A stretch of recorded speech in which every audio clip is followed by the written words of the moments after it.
어쨌든 자 1학년 1학기 시험을 보고 나니까 수학이라는 과목이 이제 중학교랑 완전히 느낌이 다르다는 거 좀 알겠는가?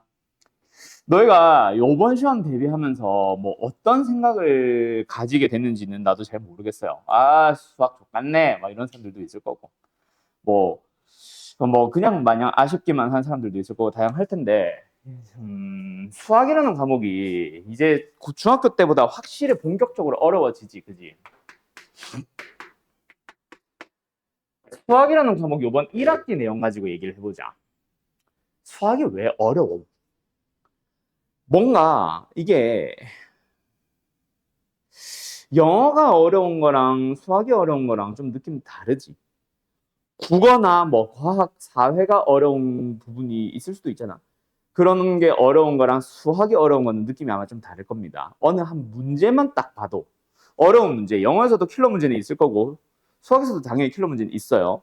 근데 뭐 킬러 문제만을 얘기를 하는 게 아니라 그냥 이제 우리가 요번 기말고사 공부를 하면서 좀 어려웠다라고 딱 느낌이 드는 게 어떤 것들이 좀 많이 어려웠냐. 일단 뭐 기본적으로 공식을 못 외워서는 사실은 말이 안 되기는 해. 근데 이 공식 그래요. 물론 까먹을 수는 있지. 깜빡할 수는 있는데 이게 다시 한번 우리가 이제 시험 대비를 하면서 기출 문제를 막 풀어줄 때는 내가 개념 설명이라는 거는 이제 다 같이 하는 개념 설명을 멈춰놓은 상태잖아. 그래서 예를 들어서 연아가 뭐 어떤 질문을 가지고 오면은 뭐 필요하다면 내가 개념 설명을 해줄 때도 있을 거고 뭐 어떨 때는 그냥 문제만 딱 풀어주고 끝냈을 때도 있을 겁니다. 그때 이제 너네가 뭐 평소에 질문을 쭉 들어봐야 내가 이제 기출 문제를 많이 다루는 이유가 뭐냐면은 너희들한테 실전 감각을 익히라는 것도 있는데 반복적으로 풀면서 너네들이 스스로 뭔가 똑같은 문제가 계속 반복해서 나오네? 라는 거를 보고 이제 몸으로 익히라는 것도 있고 두 번째로는 이제 그 반복되는 문제들에서 너희들이 계속 가지고 오는 질문들이 있어. 그런 것들 뭐 예를 들어서 연아가 어떤 유형을 계속 질문한다거나 유빈이가 어떤 유형을 계속 똑같은 문제를 계속 가지고 오는 질문을 하는 사람들도 있어. 그게 이제 너무 평소에 질문을 소극적으로 하다가 직보 때 갑자기 질문을 와라락 가지고 오면 나도 뭔가 손을 써줄 수가 없는데 평소에 내가 기출 문제를 우리가 이제 좀 개별적으로 다루는 수업이라고 해야 되나? 개별적으로 질문식으로 시작하는 수업을 조금 이번에는 조금 일찍 시작했죠. 그걸 하면서 나는 나대로 또 뭘 준비를 하냐면은 얘가 이런 유형이 약하네. 1학년들이 전반적으로 또는 화토반이 전반적으로 이런 유형들을 까먹었네. 그럼 좀 단체로 한번 수업 설명을 이걸 좀 해줄까? 약간 이런 것들을 보여주고 싶어가지고 어떤 거에서 많이 질문을 하는지 그런 것들 좀 보려고 하는 것도 있거든요. 자, 어쨌든 공식을 까먹을 수는 있다. 공식을 까먹었을 때 너희들이 왜 어떤 문제들이 발생을 하냐면 있잖아. 요거는 이제 앞으로 요번 여름방학부터 2학기까지 또는 뭐 2학년이 되고 3학년 될 때까지 계속 좀 익혀놨으면 좋겠음. 공부하는 방식이나 이런 것들. 그거 좀 다시 한번 설명을 하려고 하는 건데 일단 개념도 포함이죠. 공식에는. 개념이나 공식에 대한 공부를 한다. 자, 뭐 예를 들어서 여름방학 때 하는 공부와 2학기가 개학하고 나서 하는 수업은 내 수업의 방향성이 좀 달라져요.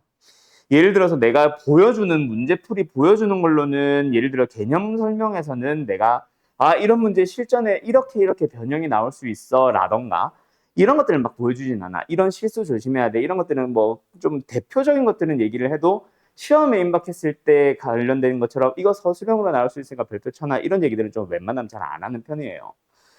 그거는 이제 2학기 때 시험 대비를 하는 개념 설명 때 그때 좀 많이 하는 편이고 평소 방학 때는 그거보다는 너희들이 빨리 이 개념이나 이 단원 이 2학기 때 배우는 공통수학 2라는 과목 자체에 대한 흐름을 잡기를 좀 원하는 수업을 진행하는 편이거든. 그래서 어쨌든 요 개념 설명이나 공식 설명에 대해서 너희들이 좀 시험에 임박하거나 까먹는 경우가 있는 사람들은 뭐가 좀 안 되냐면 있잖아. 시험 대비할 때 본인 기준으로 내가 해주는 시험 대비 말고 본인 기준으로 내가 이제 시험 대비할 거야. 나 시험 공부 시작할 거야. 라는 게 보통 빠르면은 뭐 한 달 전쯤부터 시작을 하겠죠. 그때 제일 먼저 본인 스스로 요약 정리를 해야 돼. 요 얘기를 꼭 좀 기억을 해놓으세요.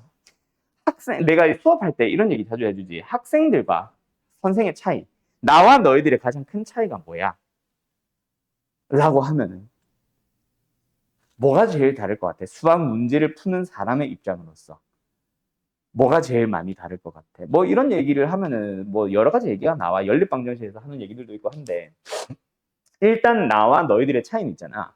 예를 들어서 요번 2학기 중간고사를 시험을 만약에 본다고 치자. 나도 만약에 너희랑 동시에 똑같은 시험지를 펼쳐가지고 똑같이 처음 풀어보는 문제를 푼다고 치자. 그때 나와 너희들의 일단 한번 시작할 때 시험을 풀 때 가장 큰 차이는 있잖아. 이 시험 범위 예를 들어서 뭐 평면 좌표부터 시작해서 뭐 보통 어디까지 가냐? 집합 명제 정도까지 가거든. 요번 중간고사가. 평면 좌표부터 명제까지라고 했을 때 내 머릿속에는 이 시험 내가 지금 이게 만약 학교 시험지를 받았다고 치자. 요 시험에서 나오는 그 범위 너희들이 각자 시험 보는 범위에 대한 개념 설명들이 다 머릿속에 저장이 돼 있어. 그래서 평소에 내가 개념 수업을 할 때, 자, 평면좌표 오늘부터 수업 시작해보자. 라고 하자마자 내가 뭔가 책을 막 보면서, 자, 여기에 뭐, 유형 1번 이름이 뭐야? 뭐, 어쩌고저쩌고 다 그치? 하면서 이걸 보면서 막 공식을 써주니? 아니잖아. 그지? 평면좌표 과목, 이 단원을 수업을 한다라고 하고 나면은 내가 평면좌표에서 나오는 개념이라고 하나? 공식이라고 하나를 아무것도 안 본 채로 그냥 내 머릿속에서 끄집어내 칠판에 쫙 써주잖아. 너희들은 그걸 보통 필기를 해가고. 그 정리가 되어 있느냐 없느냐의 차이입니다. 너희가 요번 기말고사 대비하면서 시험 직전 날까지 너희들이 나한테 풀이를 하면서, 아니 뭐 질문을 하면서 어떤 질문들을 했고 어떤 식으로 내가 설명을 해줬었는지를 잘 한번 떠올려 봐봐.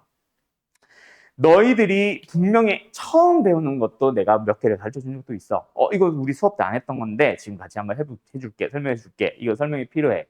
라는 것들도 있었고, 뭐, 문제에 따라서, 이 문제는 분석 자체가 필요해서 문제를 좀 상세하게 분석해 주는 식으로 설명한 것도 있지만, 기본 개념 설명에 대한 얘기라고 하면서 내가 뭐 딱밤을 때리기도 하고, 뭐라 하기도 하고 했을 거야. 맞지?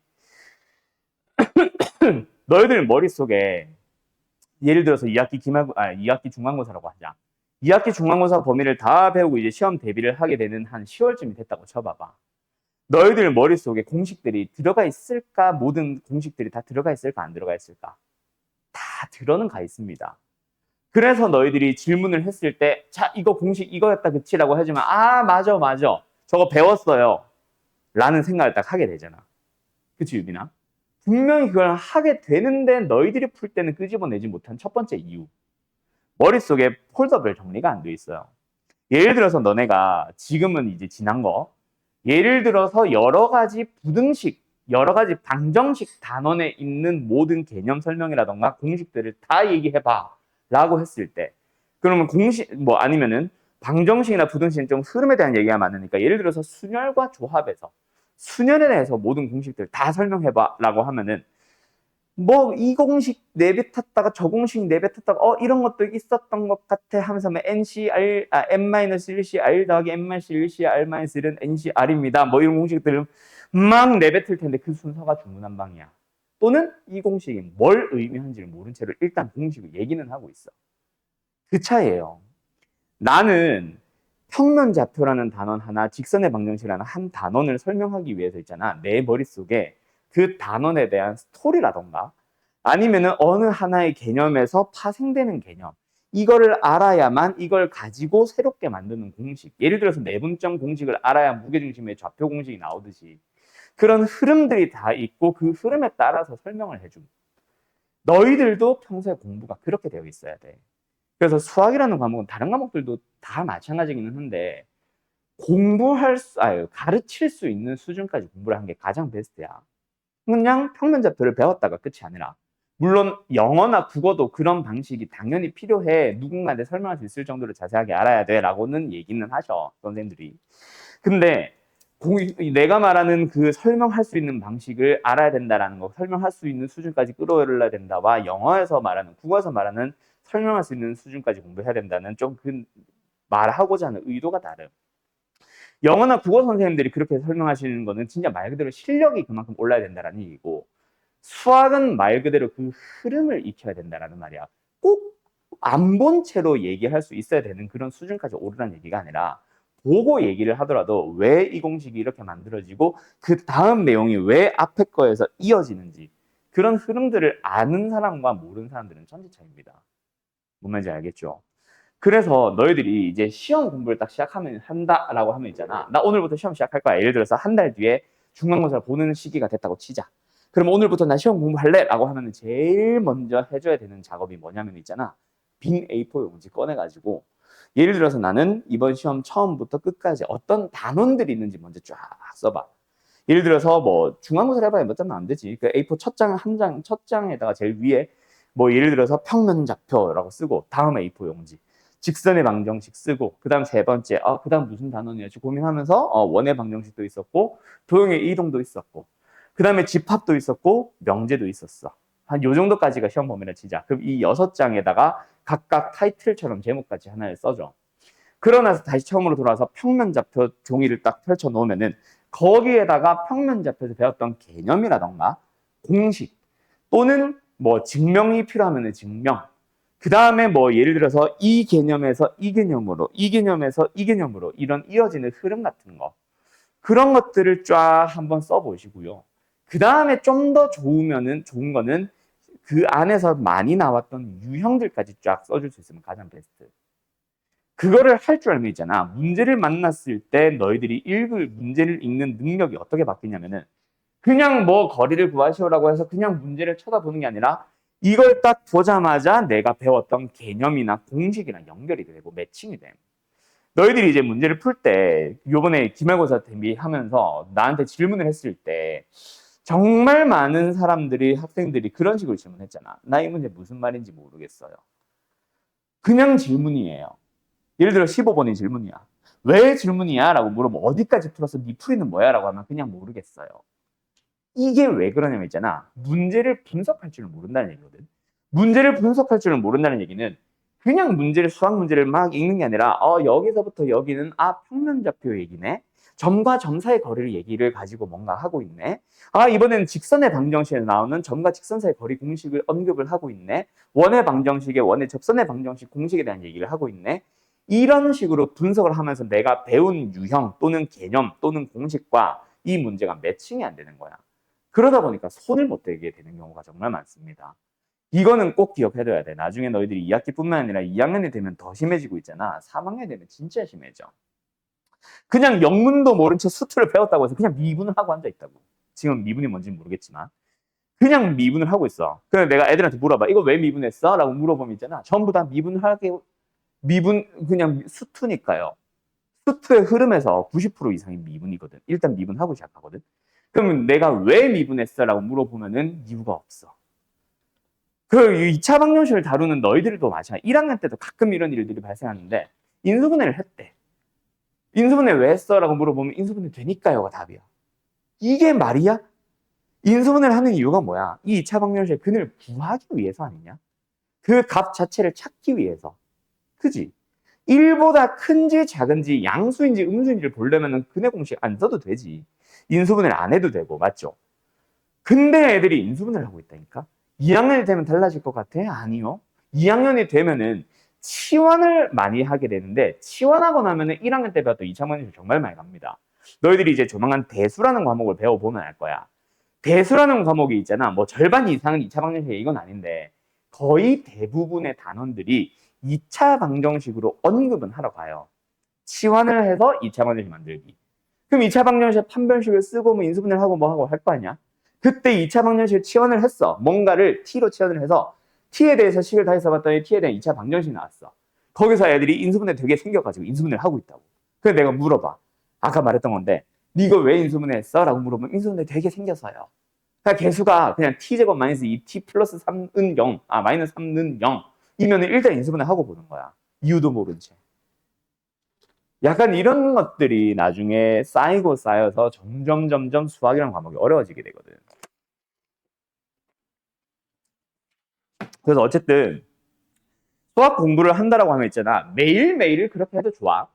근데 매일매일 하면은 너무 시간이 많이 걸리고 오래 걸리고 하니까 시험 대비를 스스로 나 이제 오늘부터 시험 공부를 할 거야 라고 하는 시험 한 달 전쯤에는 딱 빈 A4 용지에다가 첫 단원부터 시험 범위 첫 단원부터 끝 단원까지 아니면 시험 범위가 안 나왔다고 치면 내가 이제 시험 대비하자 라고 할 거야 끊어서 어떤 학교들은 뭐 집합에서 끊어질 수도 있고, 어떤 학교는 명제에서 끊어질 수도 있고, 어떤 학교들은 절대분식까지 갈 수도 있는데, 적당하게 내가 명제쯤에서 끊었다 치면은 어쨌든 일단 학원에서 배운 거 첫 단원부터 끝 단원까지를 한번 싹 요약 정리를 스스로 해봐요. 아무 책도 안 본 채로.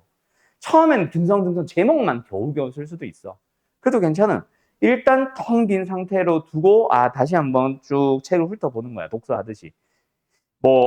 뭐죠? 개념서면 개념서, 교과서면 교과서 쫙 훑어본 다음에 맞아. 이 안에 이런 거 있었지. 그러면은 또 다시 한번 덮어놓고 또 다시 한번 써보는 거야. 오케이? 그런 식으로 개념 정리를 스스로 한번 꼭 요약 정리를 해봐야 돼. 너희들이 사회 시험 공부를 할 때 이렇게 공부하는 애들 많잖아. 일단 싹 외운 다음에 아무것도 안 본 채로 책 덮어놓고 빈종이에 처음부터 끝까지 쫙 써보는 애들 있잖아. 그게 정말 공부가 잘 되거든. 수학도 똑같다 이 얘기야. 알았지? 수학은 훨씬 그 양이 적어. 한국사에서 외워서 써보는 거랑 수학에서 외워서 써보는 건 진짜 수학이 적습니다. 뭔지 알겠죠?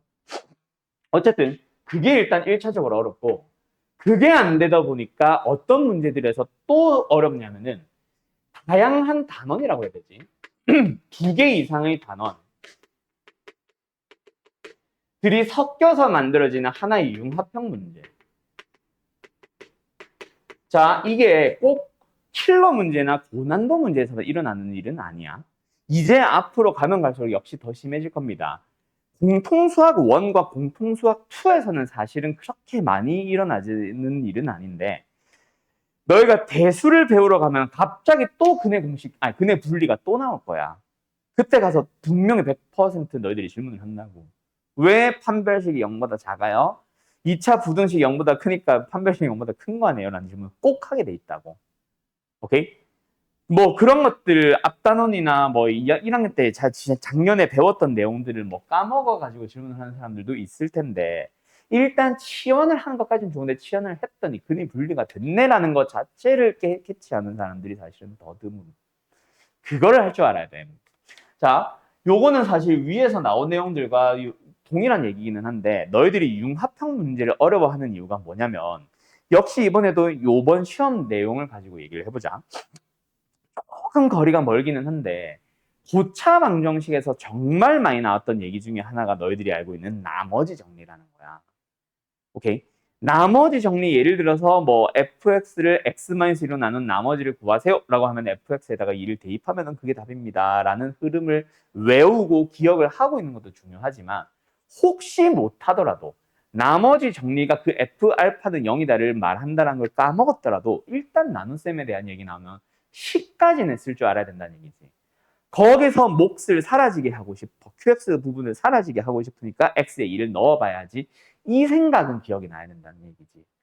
근데 막 고차 방정식에 대한 내용을 풀고 있었는데 나눗셈에 대한 얘기 뻔히 언급이 됐는데 거기서 그냥 손이 멈춰있는 사람들 정말 많았거든. 2차 부등식 얘기, 뭐 고차 방정식 얘기를 막 풀다 보니까 일단 인수분 했어. 인수분해 하고 나면 1차와 2차 꼴로 인수분해 됐을 때 그 2차 방정식에서 막 근해 공식을 써본다거나, 거기서도 여전히 근해 분리는 또 나왔고, 뭐 판별식을 써본다거나 기타 등등등을 써봤었던 그 2차 방정식 얘기를 고차에서는 갑자기 쓰지 못하는 사람들이 발생을 한다고. 그 이유가 뭐냐면은 바로 아까 말했던 그거예요. 2차 방정식에서 왜 내가 판별식을 써왔는지를 모른 채로 그냥 써왔었잖아. 개념 정리 요약을 안 했다 보니까 왜 써야 되고 어느 상황에 써야 되는지를 문제의 생김새만 가지고 기억을 통해서 비슷한 문제를 푸는 사람들이 많은 거지. 다른 단원의 문제를 해석하다 보니 2차 방정식 때와 똑같이 해석이 돼서 2차 방정식 때 배웠던 공식을 가지고 와야지 라는 이 생각까지 이어지기가 사실 쉽지가 않아. 그게 약한 이유는 다시 한번 뭐라고? 지난번에 그 2차 방정식을 배웠었던 그 시기에, 이제는 2학기가 됐으니까 1학기 때 배웠던 그 시기에 너네가 스스로 개념 요약 정리를 안 하다 보니까 뭐가 안 돼 있다? 이 문제를 왜 이렇게 풀어야만 하는지를 모르고 있다는 얘기야. 그 중에 제일 얘기를 안 할 수가 없는 단원이 바로 근의 분리요. 너네 내가 근의 분리 영상 꼭 봐라고 하면서 그 유튜브 링크, 내 거 수업 유튜브 링크 보내줬던 사람들 있을걸? 그거 모른 채로 근의 분리를 보고 있으면 있잖아. 왜 도대체 한판 축을 보고 있는지를 알 수가 없어요.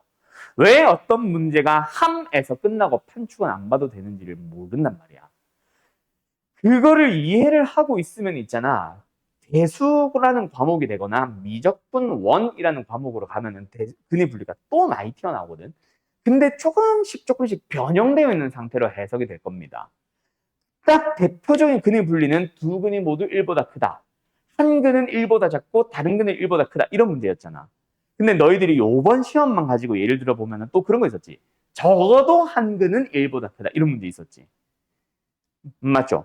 그럼 뭐 적어도 한 근의 1보다 크다라는 근의 분리는 우리가 풀었던 근의 분리와 또 조금 다르다 보니까 질문을 한다거나 뭐 어버버버 하거나 뭐 이런 경우들이 정말 많이 발생하. 대수가 되고 미적분 원에 나오는 근의 분리 있잖아. 더 좀 다양한 상황의 근의 분리처럼 해석이 되는 문제들이 많을 거야. 그래서 내가 특히 수투래. 미적분 원에서 그런 얘기를 정말 많이 하는데 이 문제 풀이 어떻게 해야 되겠어? 근의 분리랑 비슷하다, 그치? 근의 분리처럼 풀어야 되겠다, 그치? 이런 말들을 정말 많이 하게 될 거다. 그때 근의 분리 뭐였지? 한판축. 이것만 기억을 하고 있는 사람들은 못 풀어. 그거를 함수로 나타내서 그래프를 그려본 다음에 그래프에서 무엇을 보면 됩니다라는 그 근의 분리의 이유라던가 해석이라던가 그 원리 자체를 이해 못한 사람들 있잖아. 그 내가 말했던 근의 분리와 비슷한 해석이라는 수투 문제, 미적분 원 문제를 적용을 못 시킨다고요. 왜? 해석 자체가 달라져 있으니까 다른 유형처럼 보이는 거야. 그런 일들이 정말 많이 발생한다. 조만간 이제 우리가 대수를 이제 배우게 될 텐데 그런 사람들은 특히나 심해질 거예요. 아무튼 알겠죠?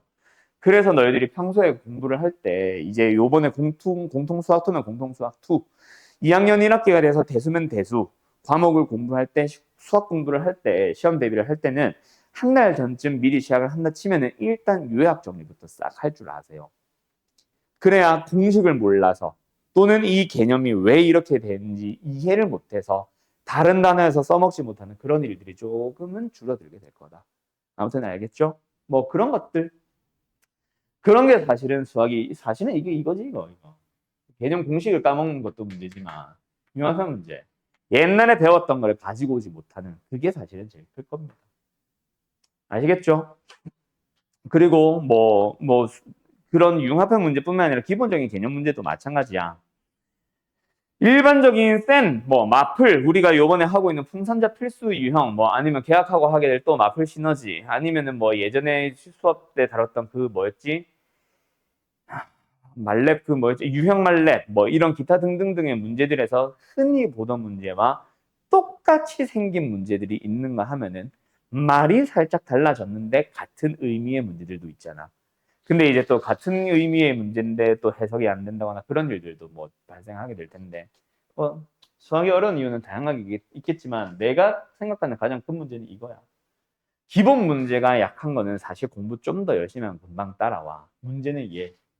2학년 때 깨우치거나 3학년 때 깨우쳤을 때 그때가 제일 큰 문제야. 이제 요번에 내가 고3들 대상으로 정시대비반을 열었었어요. 2학년 때, 작년이지. 이제 올해 고3이니까 작년 2학년 때 정시대비반을 열었는데 옛날에는 정시대비 내가 공부하던 시절까지 안 가더라도 한 10년 전만 해도 정시대비라고 하면은 어떤 애들이 많이 했냐면은 그래도 공부 잘하는 애들.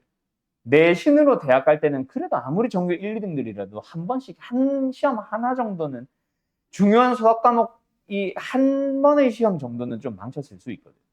그러면 서울대 갈 수 있는 자격이 박탈돼. 그만큼 서울대는 빡세니까. 그런 애들이 정시 수능을 딱 한 번 잘 봐가지고 나 서울대 다시 도전하고 싶은 이런 애들도 정말 많이 갔었어. 근데 요즘에 정시는 있잖아. 뭔가 내신으로 못 갈 것 같은 애들이 정말 많이 오거든요. 근데 어쨌든 이게 중요하다 저게 중요하다가 아니라 정신이 이렇게 해야 된다 저렇게 해야 된다 그 말을 하고 싶은 게 아니라 그런 아이들을 정시 대비반을 열어서 딱 모집을 하고 보니까 뭐가 큰 문제냐면 있잖아. 1학년께 안 돼 있어. 이미 곧 3학년인데 이제 한 학기 한 번만 시험 더 보면 이제 곧 고3이 되는 애인데 1학년 근의 분리가 뭐야? 2차 방정식의 근의 공식도 까먹은 애야.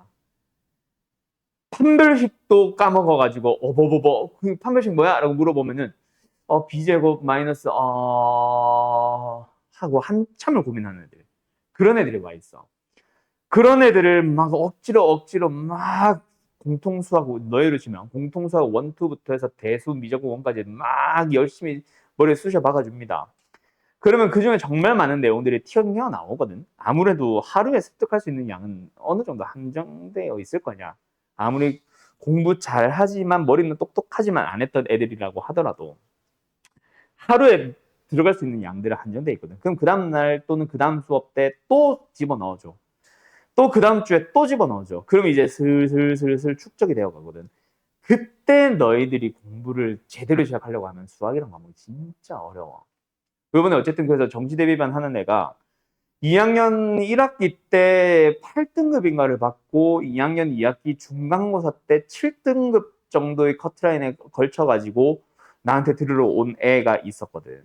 아까 말했던 그 올해 고3. 작년에 열었을 때 그렇게 해서 왔는데 겨울방학 때 막 쑤셔 받고 다 때려 넣고 집어넣고 해가지고 어떻게 계속 유지해와가지고 이번 3학년 6모 3등급인가 4등급 나왔었죠. 걔 머릿속에 그 집어넣으려고 걔 얼마나 고생을 했겠냐. 뭔 말인지 알겠냐? 수학은 한번 미루기 시작을 하면 있잖아. 나중에 다시 해야 되겠다고 생각하면 그때가 진짜 힘듭니다. 지금 할 때 그래서 제대로 해야 돼. 뭔 말인지 알겠죠? 알았죠? 뭐 잔소리를 하려고 하는 건 아니고 말 그대로 진짜 도움 되라고 하는 얘기들이니까 나도 내가 수학을 가르치는 사람이지만 수학을 힘들어하는 애들을 보면 짜증이 나는 게 아니라 안타까워. 왜냐면 나한테는 당연한 것들이 학생들한테는 당연하지가 않거든. 마찬가지로 근데 거꾸로 생각해 보면은 그 뭐 모든 과목을 잘 못하는 친구들이 있을 수도 있겠지만 수학을 어려워하는 애들 중에 상대적으로 국어나 영어, 뭐 사회 이런 걸 잘하는 친구들도 있잖아. 걔네들한테 나랑 좀 거꾸로 생각을 해보면 나는 국어, 영어 공부하기 진짜 개빡셌어. 국어 하나 10점 올리기 위해서 진짜 거의 발광을 했거든. 내가 그 예전에 유빈이 겨울방학 때 들었었나? 나도 공부를 잘했던 사람이 아니야. 내가 뭐 결국 졸업은 잘하고 대학은 인쇄대 갔지만 내 성적이 별로 좋지가 않아요. 지금 너희들 성적이 뭐 각자 어느 정도 수준인지 지금 이번에 곧 성적표 나와보면 알 텐데 내가 중학교 때 성적이 이 얘기 연하도 들었냐? 내 옛날 성적 들은 적 없지. 중3 때 내가 한 반에 35명 정도가 있으면 그 중에 20등 정도를 했어. 그렇게 해가지고 우리 때는 전교 60% 정도 수준이면은 인문계를 갈 거냐 실업계를 갈 거냐 요즘은 지금 특성화고 그런 실업계를 가냐 인문계 일반계 고등학교를 가냐를 많이 고민을 했었어. 그러면서 내가 이제 미술 가지고 막 그 그림 그리는 거 가지고 지역상 따는 것도 있고 뭐도 있고 해가지고 실업계를 갈까 아니면 예고를 갈까 이런 고민도 솔직히 했었어요. 근데 그때 당시 나는 그나마 수학이라는 과목을 그래도 전교 한 1등에서 5등 사이는 했어. 그래가지고 수학이라는 과목 하나 잘 하니까 그때 당시는 뭐 내가 국어를 얼마나 못하지를 솔직히 애매하고 중2 때까지는 나 수학 영어 100점 받았음. 중3 때 갑자기 60점에서 안 올라오더라고. 나한테는 그랬거든 영어란 과목이. 어쨌든 그 수학 잘 하니까 남들보다 얼리기 쉽겠지라는 생각으로 엄마랑 막 엄마도 나한테 자꾸 권유하고 해가지고 어쨌든 일반계 고등학교를 갔음. 그럼 나보다 밑에 막 21등, 25등 이런 애들은 솔직히 대부분 다 실업계 가거든. 어떻게 어거지로 인문계 가는 애들도 있기는 한데 어쨌든 대부분이 실업계를 갑니다. 근데 이제 내가 고1이 됐을 때 아직도 기억난다. 한 반에 33명이 있었는데 그때 내가 이때도 또 20등 정도를 했어. 생각보다는 옳은 거야. 왜냐면 나보다 밑에 있는 애들은 우르르 다 빠졌으니까 내 뒤에 한 2명 정도만 일반계 고등학교를 가고 막 하는데 그래도 다시 33명 중에 20등 정도 수준 올라왔으니 그래도 나쁘지 않게는 한 거기는 하지만 어쨌든 성적이 요따위였어. 너네로 치면 4등급. 아 너네는 9등급제가 아니지. 너네로 치면 한 3등급이겠지. 3등급의 스펙트럼이 너무 넓기는 한데 그 9등급제 기준으로는 내가 한 4등급에서 5등급 사이쯤 될 거예요. 그랬던 사람이 고2 1학기 때까지 열심히 난 공부 안 한 게 아닙니다. 한 달 전부터 독서실 끝나가지고 독서실 다녔어요. 너희로 치면 스터디 카페 끊어가지고 한 달 전부터 다녔어요. 공부하는 척을 했겠지만. 어쨌든 2학년 1학기 때 그래도 조금 올라서 한 15등, 그래도 절반 이상까지는 갔어.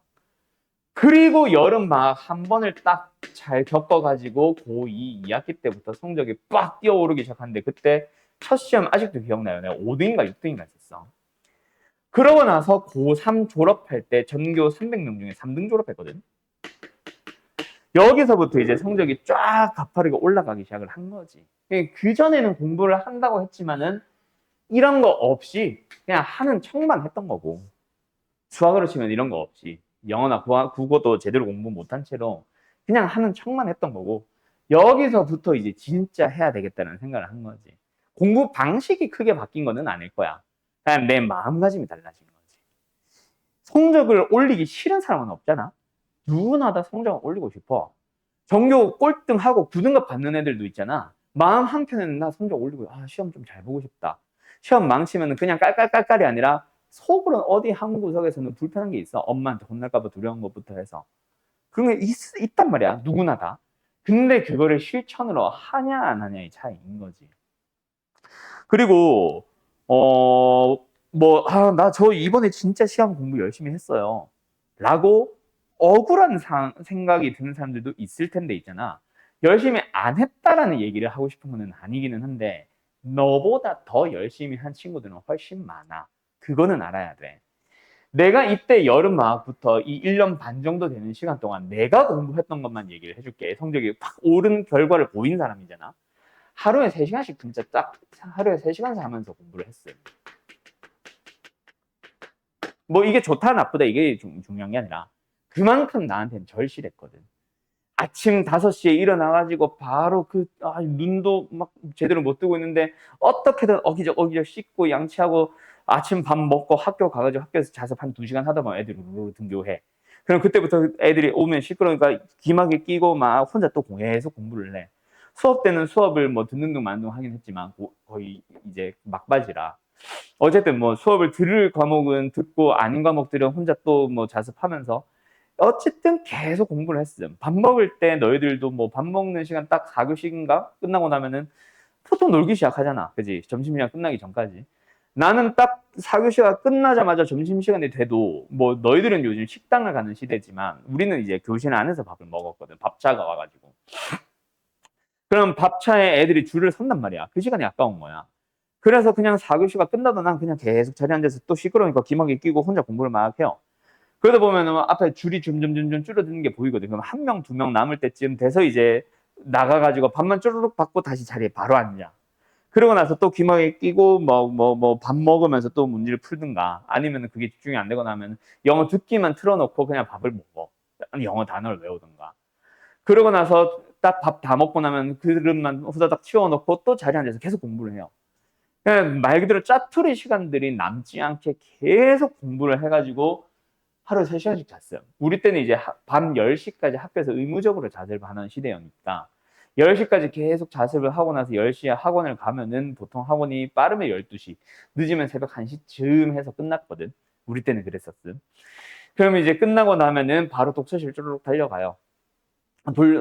독서실 가가지고 1시간 정도 동안 그날 학원에서 배웠던 내용 싹 정리하고 복습할 거 하고 그리고 2시에 이제 또 자. 그러면 아침 5시에 또 일어나. 이 생활을 계속 1년 반을 반복을 했던 거야.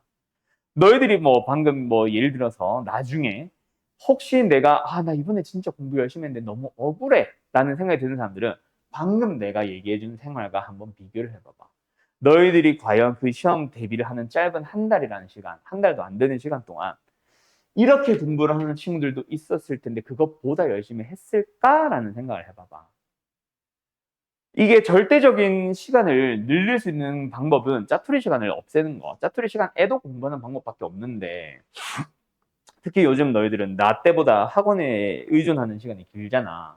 개인 공부 시간이 부족한 건 아는데 학원을 다니기 때문에 개인 공부 시간이 부족한 게 아니라 학원을 길게 다니면서도 짜투리 시간에 자꾸 놀고 있는 시간을 쓰니까 개인 공부 시간이 부족한 거다라는 생각 꼭 하고.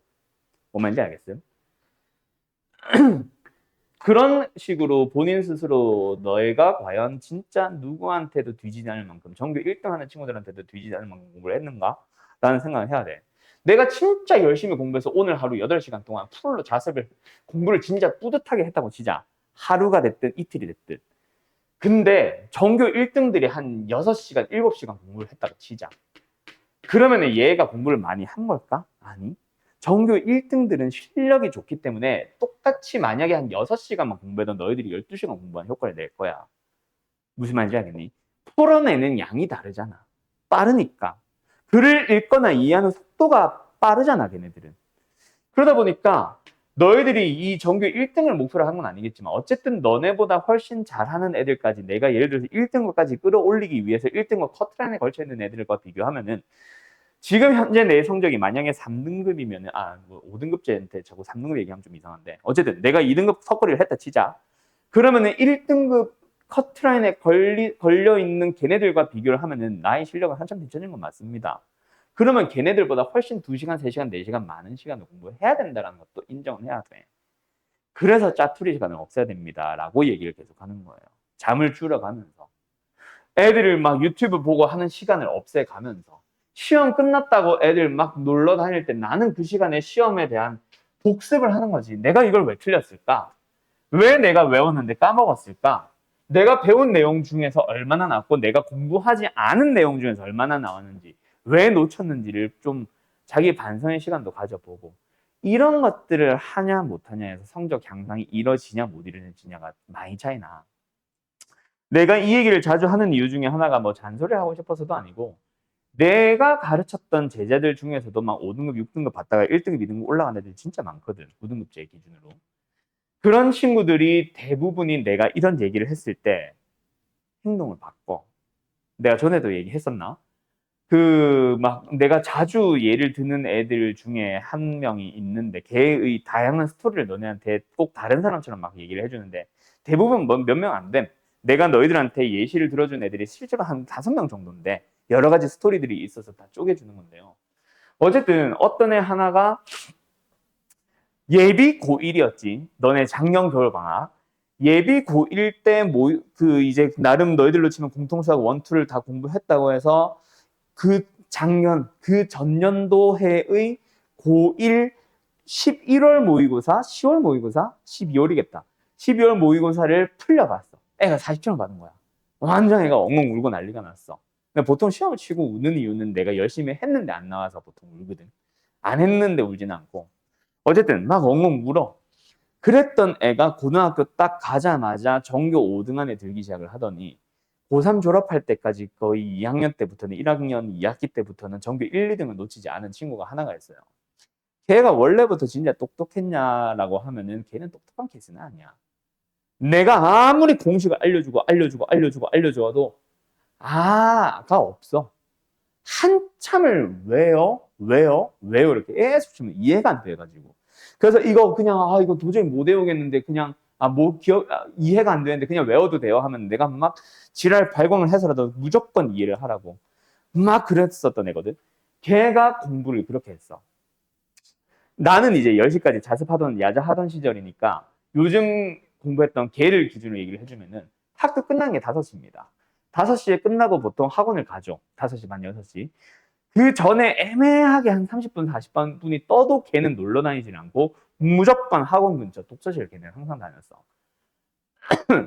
아직도 기억난다. 오즈 독서실. 어쨌든 거기 독서실을 갔다가 독서실에서 공부하다가 6시에 학원을 시작하면 6시에 학원 맞춰서 와. 그러고 나서 6시에 막 수업을 들어요. 그럼 8시, 10시에 이제 수업이 끝나겠지. 영어든 수학이든. 그럼 학원이 딱 끝나면 걔는 뭐 하냐면은 집으로 안 가고 독서실 또 가. 그래가지고 새벽 한 2시, 3시, 4시까지 공부하다가 집에 가더라고. 내가 그때 당시는 나도 막 교재하고 이런 작업을 많이 하던 시절이라 요즘은 이제 해놓은 거 가지고 쓰는데 그때는 나도 작업을 많이 하던 시절이라 3시, 4시쯤 보통 집에 갔거든. 그럼 집에 가려고 나가다 보면 위에서 엘베 타고 내려오는 걔를 자주 만났어. 그러니까 자주 만나면은 만날 때마다 내가 편의점에서 음료수, 커피 사서 보내고 뭐 음료수 사서 보내고 막 했었는데 그 생활을 3년을 했어, 걔는. 왜 그렇게 했냐라고 물어봤더니 선생님이 겨울방학 때 예비 고일 겨울방학 때 선생님이 어떻게 고등학생 생활을 했는지 말해주셨잖아요. 그냥 그거 따라 해봤죠. 라고 하더라고. 그런 식으로 하는 애들이 분명히 있습니다. 요즘도. 우리 시절에만 있는 게 아니라 요즘 시절에도 분명히 있어. 너희들이 안 보이는 데서 하는 애들이 있단 말이야. 그런 애들과 비교를 하거나 견주어 봤을 때도 내가 정말 열심히 했는가라는 생각은 다시 해봐야 돼. 뭔지 알겠죠?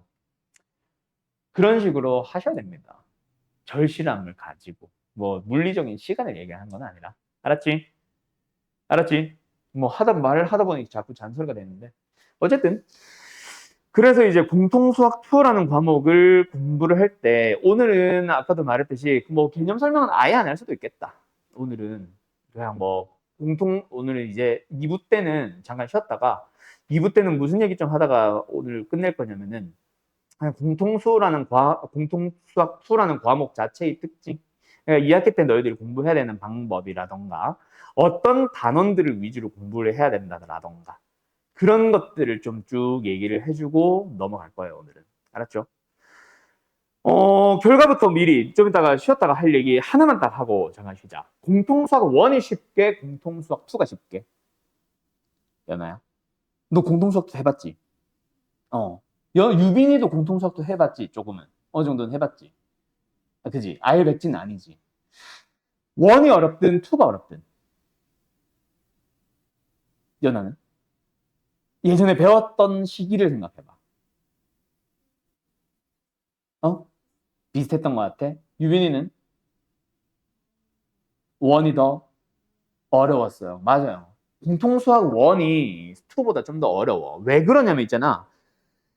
요즘은 이제 순서가 조금 바뀌어서 이상해지긴 했는데 경우의 수는 경우의 수만의 좀 너무나도 이상하게 어려운 이유를 가지고 있는가 하면은 다항식의 연산부터 여러 가지 부등식까지가 하나의 유기체처럼 흐름이 쫙 이어진단 말이야.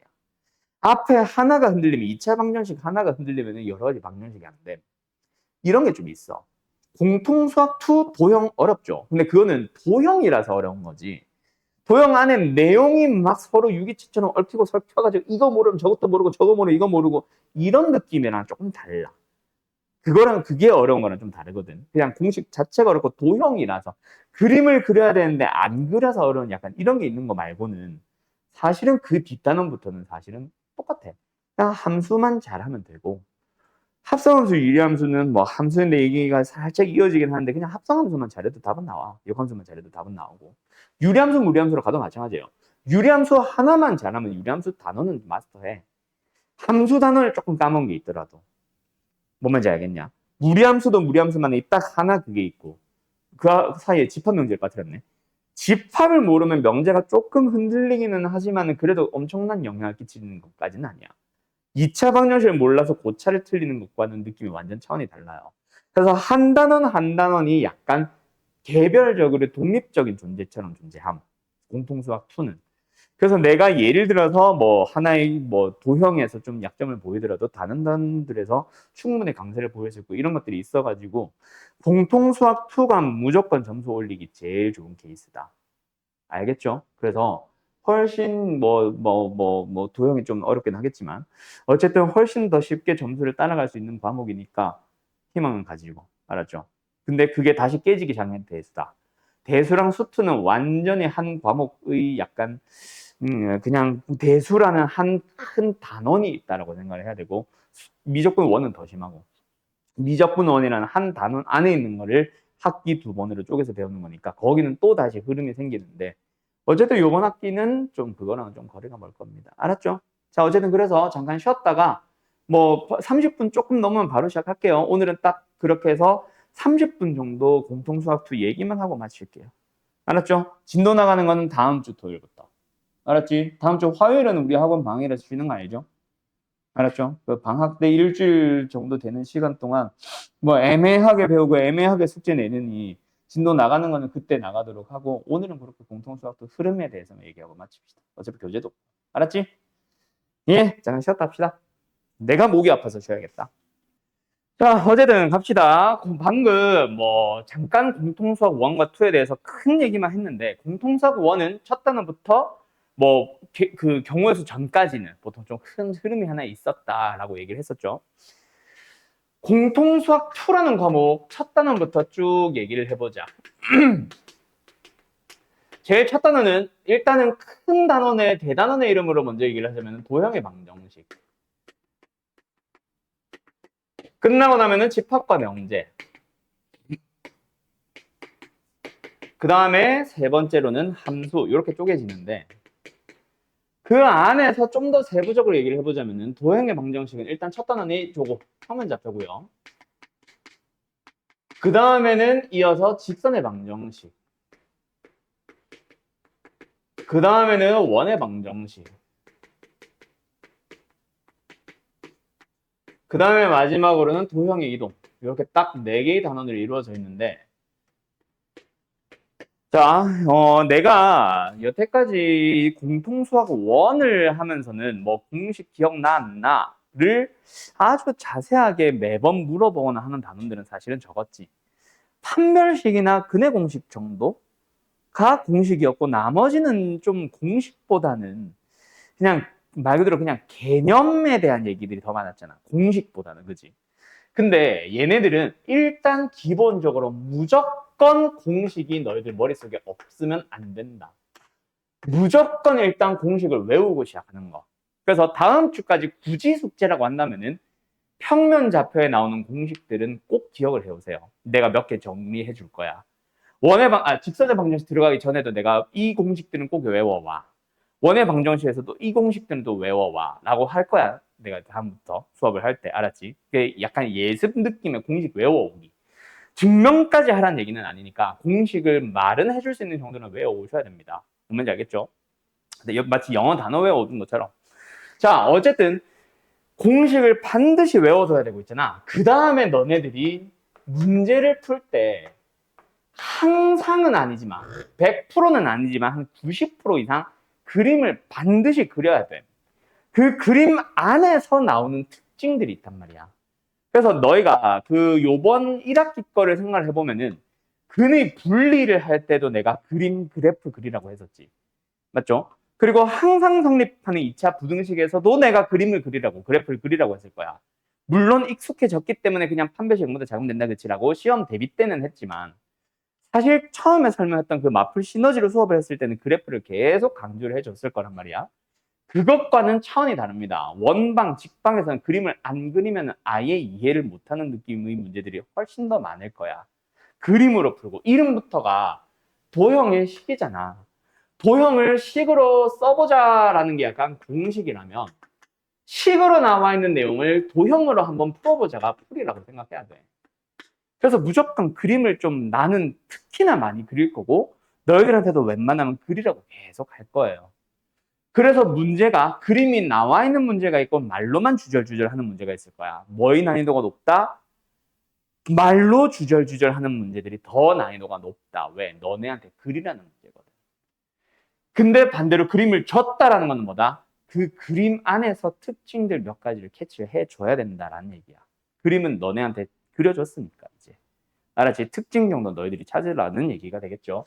그거를 어쨌든 중요하게 생각해야 된다. 그래서 일단은 내 수업을 가지고 공식을 외워오는 거는 기본적으로 해줘야 되는 너희들이 공부 방식이라면 문제를 푸는 동안에는 그림을 그려가면서 좀 풀어주세요. 요게 이제 공통수학2의 도형의 방정식에서 도형이 나 정말 나 저 도형이 좀 약해요 라는 친구들은 대부분이 뭔 문제냐면 그림을 그리지 않는다거나 이게 제일 큰 문제고 그림을 추워? 꺼줄까? 그림을 그렸는데도 문제인 이유들은 뭐다? 그림에서 원방에서 가지는 특징들이 있는데 그 특징 없이 그냥 말 그대로 그림만 그려놓고 있는 사람들. 그거 어쩌자는 건지 모르겠어요. 그림 안에서 나오는 특징들을 반드시 좀 캐치를 해야 되거든. 그 특징을 살려서 그림을 그려줘야 돼. 뭐 예를 들어 X축과 접한다라고 하는 원이 있다던가 하면은 그 특징 없이는 문제 못 풀 겁니다. 어쨌든 그런 것들이 사실 중요하고 두 번째로 넘어가면 집합과 명제. 여기는 또 크게 세부적으로 쪼개보면은 집합이 있고 명제가 있고 절대 부등식이라고 하는 게 있는데 제일 중요한 게 뭐야? 라고 하면 사실 나는 절대 부등식. 요거를 이제 제일 강조를 하고 싶은데 공수투 전체에서 제일 중요한 게 뭐야? 라고 하면 나는 요거. 근데 여기서 말하는 중요한 거는 진짜 너희들 2학기 시험만을 목적으로 하면 사실 얘가 더 중요한데 앞으로의 대수라던가 수투라던가 다른 과목들을 생각을 하면 얘가 사실은 제일 중요해요. 대수에서 요 내용 안 나와. 수투로 넘어가면 이 내용 살짝 언급은 할지언정 잘 거의 안 나와. 갑자기 점과 직선 사이의 거리 공식 나온다던가 하는 그런 것들이 몇 가지가 있기는 하지만은 얘는 100% 무조건 킬러 문제로 나오거든. 대수에서 나온다면. 수투에서 나온다. 미적분 원에서 나온다면. 알았음? 그래서 요게 이제 일단은 제일 중요하고, 집합과 명제 절대부등식에서도 제일 중요한 게 뭐냐면 일단 공식 외우기. 공수원이랑은 느낌이 완전 다른 게 그거야. 공수원은 나머지 정리라는 공식을 모른다고 해서 너희들이 점수가 안 나오진 않아. 나눗셈에 대한 식을 쓸 줄만 알면은 그 안에서 다 만들어낼 수가 있었는데, 공수2는 얘네들 원에 나서 나오는 접선의 방정식이라는 공식이 있는데 그 공식 모르면 그냥 아예 그 단원 문제 아예 만들어서도 못 풀어요. 무조건 틀림. 집합에서 나오는 몇 가지 여러 가지 공식들도 있을 텐데 그건 모르면 그냥 모름. 그냥 그 문제는 만들어서도 풀 수 없고 그냥 틀리는 문제가 돼버린다. 그래서 공수2는 공식을 계속 강조하는 거야. 어쨌든 집합 명제는 공식이라는 게 좀 중요한데 여기서 요 두 개만 가지고 좀 얘기를 하자면은 얘는 약간 수학이라는 느낌보다는 약간 논리학이라는 느낌이 좀 더 강할 거야. 그래서 좀 문과스럽게 공부하는 애들 있지. 그냥 뭐 예를 들어서 어떤 문제를 풀려고 하면은 진짜 딱 수학 문제라고 하면은 점과 점사의 거리 공식이 뭐지? 그 공식에다 대입해보고 이런 식으로 풀면 답이 나오는 게 보통 수학인데 뭔가 좀 말로 주절주절 하는 문제를 있잖아. 마치 윤리 문제 풀듯이 사회 문제 풀듯이 막 말 자체의 의미를 막 계속 생각하면서 그렇게 공부하는 애들 있지. 그런 애들이 잘하는 게 집합 문제야. 뭐 말인지 알겠어요? 그래서 논리학 느낌이 사실 좀 더 강하다. 근데 어쨌든 공식을 가지고 이용해서 풀면 풀 수는 있는데 논리적으로 좀 접근을 해줄 필요가 있다. 공식을 외운다고 해서 그렇다고 끝은 아니다. 얘네들은. 알았지? 자, 뭐 어쨌든 그런 느낌이라면 절대부등식은 완전히 철저한 공식이고요. 그 다음 마지막 함수에 대한 내용이 나오는데 요 함수라는 과목은 있잖아. 세부적으로 또 쪼개보면 함수가 있고 그 다음 뭐냐 역함수부터인데 몰라 순서가 중요한 건 아니니까 합성함수와 역함수라는 단원이 있고 그 다음에 유리함수라는 단원이 있고 무리함수라는 단원이 있어요. 그 얘기도 이건 끝나고 하자. 함수라는 단원에서는 사실 여기서는 뭐가 제일 중요해 라고 하냐면은 이것도 일단 공식이기는 해. 이 단원을 맞추기 위해서는 사실 공식이라기보다는 이건 그냥 암기라고 해야겠다. 공식과는 조금 다른 것들도 있고 그래프의 특징들 암기 뭐 이런 것도 있으니까 공식보다는 그냥 암기라고 하죠. 외워서 풀 수 있는 단원입니다. 뭔 말인지 알겠어요? 그래서 요 단원도 암기가 일단은 가장 필요로 한다. 물론 함수다 보니까 제일 강조하는 게 또 그래프 얘기가 되기는 할 거야. 약간 요 느낌이 좀 강해지는 거지. 요 느낌.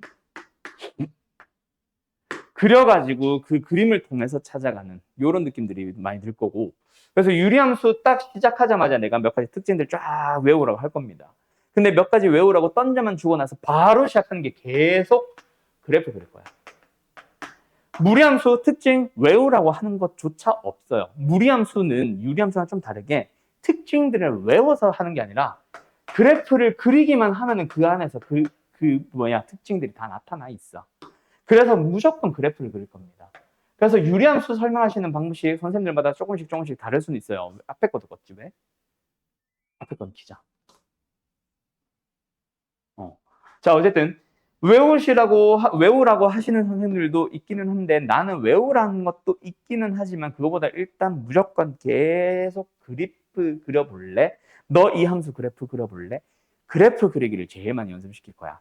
그릴 줄 알면은 그 그림 안에 특징들이 살아나. 근데 조금 세부적으로 두 개를 차이를 얘기해 주면은 얘는 특징을 알고서 그 특징을 살려서 그려야 되고 얘는 그려놓고 나면은 그 안에 특징이 보이고 그 두 개가 살짝 다른 거다. 그러니까 아무렇게나 그리면 되는 게 아니라 특징을 기억을 한 상태로 그리기. 그리고 얘는 그래프를 통해서 특징 찾기. 약간 그 느낌이라고. 어쨌든 둘 다 그래프가 중요하기는 함. 뭔 말인지 알겠어요? 이런 식으로 공부를 하게 될 겁니다. 공수2는 그래서 공수1이랑 느낌이 좀 달라요. 공수1은 다시 한번 말하지만 다항식의 연산에서부터 나눗셈 이어지고 그대로 인수분해로 가서 인수분해는 이제 또 고차 방정식에 영향을 미치기도 하죠. 그리고 나서 복소수 잠깐 다른 얘기 지 혼자 좀 딴 얘기 좀 하다가 그리고 다시 돌아와서 2차 방정식으로 가고 그것도 결국 뭐 다항식이나 이쪽에서 파생되는 거지 인수분해나 이런 것들도 곱셈 공식이나 이런 것들도. 그 다음에 2차 방정식에서 이어지는 게 2차 부등식. 부등식에는 이제 그래프 얘기가 좀 많이 첨가되긴 하지만 그래도 방정식 얘기를 담고는 있어. 그러나면 이제 여러 가지 부등식이 아니라 뭔 소리야? 여러 가지 방정식, 고차 방정식. 고차 방정식 기본이 아까 말했던 인수분해였죠. 인수분해 못하면 못 풀고. 그리고 거기에 허수의 개념, 복소수의 개념들이 조금 섞여 들어오지. 그러나서 나오는 게 연립 방정식. 연립 방정식 약간 다항식의 연산 느낌이 더 강하고. 그러나면 마지막에 나온 게 여러 가지 부등식은 2차 부등식이 아까 내가 순서를 잘못 얘기했는데 2차 부등식처럼 결국 그래프 그려서 계속 풀어주고. 근데 거기서 이제 최종 보스 뭐 있어? 빵 나왔던 거. 근해 분리. 그 내용이 갑자기 모든 함수나 인수분해 내용을 쫙 담고 있죠. 그 근해 분리가 이제 가장 어려웠었고 개념적인 거 한 단원 한 유형만 어려운 걸로만 치면 그러나서 이제 경우의 수라는 이상한 흐름으로 이어졌었는데 경우의 수는 첫 단원 경우의 수부터 순열 조합까지 쭉 이어집니다. 그게 너희들은 이제 고3 때 또는 고2 때 확통으로 갈 때 그 경우의 수가 그대로 이어져서 갈 거야. 그래서 나중에 너희들이 확통을 대비할 때가 되면은 나는 공통수학 원에 있는 경우의 수를 한 번 더 정리하고 확통을 시작할 거예요. 2학년이 될지 3학년이 될지는 모르겠지만 뭐 학교마다 다르겠지. 어쨌든 확통을 하는 시기가 되면은 공통수학 1에 있는 경우수부터 다시 할 건데 그러면 또 공통수학 1의 확통부터 경우수부터 확통 끝까지가 또 하나의 흐름으로 쫙 이어져. 중간에 하나라도 깨지면 뒤에는 와장창. 이런 식으로 흐름이 쫙 이어지는 과목이 공통수학 1이었다면 공통수학 2는 도형만 잘하면 도형은 마스터야. 여태까지 해왔던 근해 분리 못하더라도 인수분해 조금 약하더라도 도형의 방정식만 잘하면 이거 만점 받을 수 있음.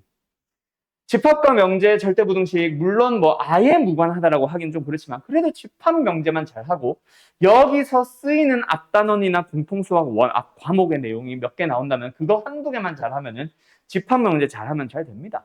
도형의 방정식 몰라도 집합 명제만 잘하면 집합 명제 만점 받을 수 있어요.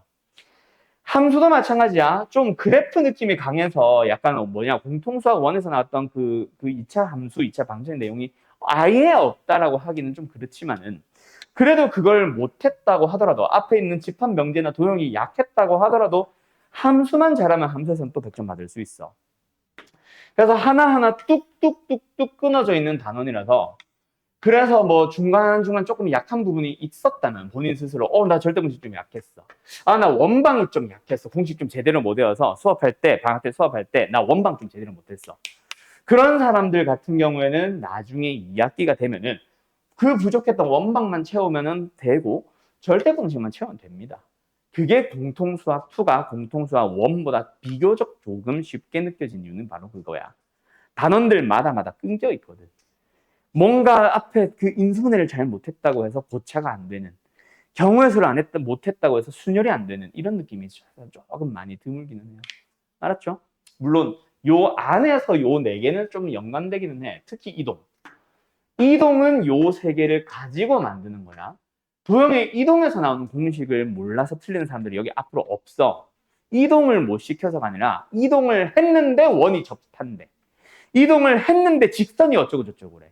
그 직선이 어쩌고 저쩌고 원이 어쩌고 저쩌고 그걸 몰라서 못 푸는 거지 이동까지는 할 줄 안다고.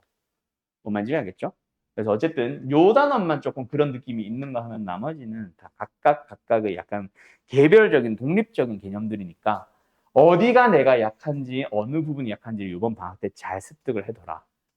알았지? 대신에 기본적으로 너희들이 이번 방학 때 공통수학 2를 잘 하고 싶으면은 공식 외우는 시간을 꼭 가지고. 알았죠? 그래서 웬만하면 가장 베스트는 배우기 전 수업 때 숙제와 함께 공식 다음 시간에 배울 내용 공식 암기도 함께 해줬으면 좋겠음. 특히 도형. 집합은 너네가 공식을 못 외울 수도 있어. 미리 외우라고 안 할 거야. 그래서 절대부등식 정도만 좀 내가 외우라고 할 수 있을지는 모르겠지만 나머지는 안 할 겁니다. 아무튼 알겠죠? 그리고 우리 이제 다음 주 학원 방학 다음 주 화요일 날 이제 내일 모레지. 그때 학원 방학 보내고 난 다음 주 토요일부터 이제 수업을 시작하는데 약 4주 플러스 하루 정도? 4주하고 한 5주 정도 되나? 4주에서 5주 정도 되는 시간 동안 공통수학 2를 할 거예요. 요게 요만큼이 1주 요만큼이 2주면 참 좋은데 아마 안 될 거라서 내가 요거 하나 2주를 하고 요거는 내가 패스할 수도 있어. 이동은 다음에 계약하고 나면 하자. 어차피 이동이 안 되는 이유는 이동이 약해서가 아니라 원방이 약해서고 직방이 약해서니까 이번 방학 때는 직방, 원방, 평면 하나에 이 각각에만 집중을 하고 그걸 포괄적으로 물어보니 이동은 다음에 하자라고 해서 패스를 할 수도 있고 만약에 패스한다 치면 집합 가지고 3주를 통째로 보낼 거고요. 명제와 절대분홍식을 가지고 4주째를 보낼 겁니다. 그리고 합성함수, 역함수, 함수까지 해서 5주째 여기까지 해서 6주째 하면은 오바야. 그래서 아마 계약을 해도 한 주 정도는 수업을 더 할 수도 있다. 알았지? 그렇게 해서 어쨌든 공통 수학 2를 어떻게든 마무리를 짓고 나서 계약 후 시간표로 넘어가면 다시 처음으로 돌아갈 거고 돌아갈 때는 맞불 시너지로 이제 문제 양치기 연습을 쫙 해야지. 또 한 1900문제 되겠지. 공통 수학 2 맞불 시너지는. 근데 이제 풍산자 필수 유형이라는 교재는 난이도가 어느 정도라고 보면 되냐면 예전에 이제 나랑 공통 수학도 했던 사람들 유형 말렙이라는 교재가 있을 거야. 이 교재가 옛날로 치면 말렙 PM이라는 교재인데 그거보다 조금 한 단계 아래라서 유형 말렙이 RPM 위에 있고 RPM 유형 말렙 위에 센이 있고 그 위에 풍산자 필수 유형 거의 동급 풍산자 필수 유형이 여기 있고 그 위에 마플 시너지가 있다고 보시면 돼요. 마플이 아니라 마플 시너지. 요 정도 난이도라고 보시면 됩니다. 그래서 요거를 방학 때 계약 후라고 진행한다고 보면 됩니다. 그래서 예전에 했던 유형 말렙보다는 좀 어려울 거야. 어려운 문제들의 비중이 높다라고 해야지. 그냥 교재 자체가 어렵다기보다는. 마플 시너지가 어려운 이유도 베이직만 가지고 보면은 양이 많아. 풍필류나 유형 말렙보다 그 베이직 문제들의 비중도 마플 시너지가 더 높아. 근데 터프도 있고 행일도 있고 모의고사 기출도 있고 하다 보니까 어려운 문제의 비중이 높아서 어렵다고 하는 거지 더 어려운 문제를 많이 다루고 있다라고 해서 다루는 거지 그냥 양 자체가 많아 시너지는. 어쨌든 뭔 말인지 알겠죠? 저것만 잘 해줘도 너희가 완벽하게 마스터해도 학교 시험 무조건 1등급 나온다. 마플 시너지 하나만 잘해도 사실 알겠죠? 뭐 1품 안 풀어도 돼요. 뭐 나중에 1등급권 돼도 1품 안 풀어도 돼요. 블랙라벨 안 풀어도 돼요. 뭐 라고 하는 애들 그걸 푼다고 해서 1등급, 2등급이 갈라지는 게 아니라 그걸 풀 수 있는 실력의 수준까지만 끌어올려 주는 게 나의 역할이고 그 뒤에 1품이나 블랙라벨은 혼자 할 줄만 알아도 1등급은 나와. 1등급 안정권은 나와. 그래서 그걸 한다고 해서 1등급, 뭐 안 한다고 해서 2등급은 아니니까. 마플 시너지도 충분히 1등급 하고도 남는 교재니까. 알았죠? 알았죠? 1품보다 그 이상의 문제들도 담고는 있어. 기본 문제가 1품에 비해서 많아서 마플 시너지가 한 단계 아래라고 취급받는 거지. 아무튼 알겠지? 알겠죠? 그래서 이번 2학기 때는 좀 미리 개념 공식들 잘 얘기하고 이번에 1학기 때 생각을 해보면은 겨울방학 때 실컷 다 배워놓고 마플 시너지 다시 시작하는 계약 둘을 되니까 또 공식이 초기화돼가지고 다시 처음부터 공부해야 되고 맞지? 그런 일들이 발생을 하다 보니까 시간이 2배씩 걸린 거잖아. 요번 여름방학 때 너네들이 제대로 공부해놓으면 있잖아. 지금 좀 상위권반들이 좀 그런 식으로 수업을 하고 있는데 주말반 같은 경우가 그런 식으로 수업을 하고 있는데 사실 계약 후에는 개념 설명 내가 안 해줘도 돼. 개념 정리만 해줘도 돼. 우리 원방에서 어떤 공식 배웠지? 내가 써주면서 이런 공식 배웠다 그치? 공식은 기억나지? 그러면 너희들이 네 이러면은 바로 그걸 적용할 수 있고 응용하고 심화할 수 있는 문제들을 풀러가야 되는데 공식 배웠지? 아니요. 저 처음 보는데요. 저런 거 배웠어? 막 이런 거 있으면은 또 다시 개념부터 해야 된단 말이야. 계약하고 나도. 뭔지 알겠죠? 그래서 방학 때 알차게 보내려면은 문제 하나하나를 다 풀 수 있는 능력까지 가라는 게 아니라 개념을 완벽하게 기억을 해두라. 그래서 기본 문제를 보자마자 이 공식, 저 공식 떠올릴 수 있을 정도까지는 해야 된다 이 말입니다. 뭔지 알겠죠?